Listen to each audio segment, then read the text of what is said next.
ওকে ওকে।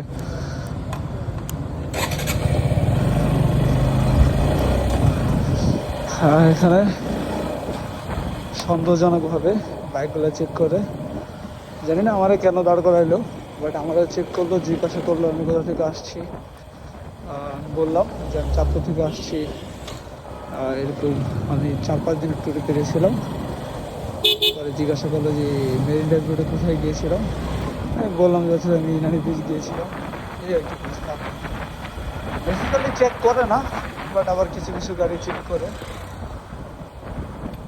আমাদের 2টা গাড়ি ছিল বাইক, একটা চেক করছে আমারটা, আমার জিজ্ঞাসা করছে কোথা থেকে আসছি, আর আরেকটা গাড়ি চেক করবে না। আর এই রোডে যারা ড্রাইভ করবেন, রোডটা আসলেই সুন্দর, বাট একটু সাবধানে রাইড করবেন, কারণ এই রোডে সবসময় গাড়ি থাকে, রাইড করার একটু ট্রাফ,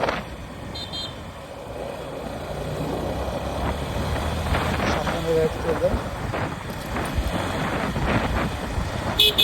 আজকে রোববার, তাই চাপ কম, এই ধরনের গাড়ি একটু কম। আর বেসিক্যালি বিকালবেলা এই রোডে প্রচুর জ্যাম থাকে। আমরা তো আজকে চাকরি বেশি ভেট করবো, যার জন্য হচ্ছে যে আজকে আর বিকালে আর যাওয়া হবে না, তাই আমরা সকাল সকালে বেরিয়ে পড়লাম। আসো আরিফ আসো। এই রোডটাতে ম্যাজিক্যাল একটা ব্যাপার আছে, আমার সবথেকে পছন্দের একটা রোড, মেরিন ড্রাইভ রোড।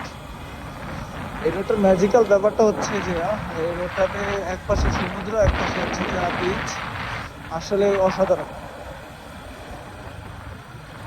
আমি আমার অভিজ্ঞতা থেকে বলছি, আমার দেখা রোডটাতে সেরা রোড এটি।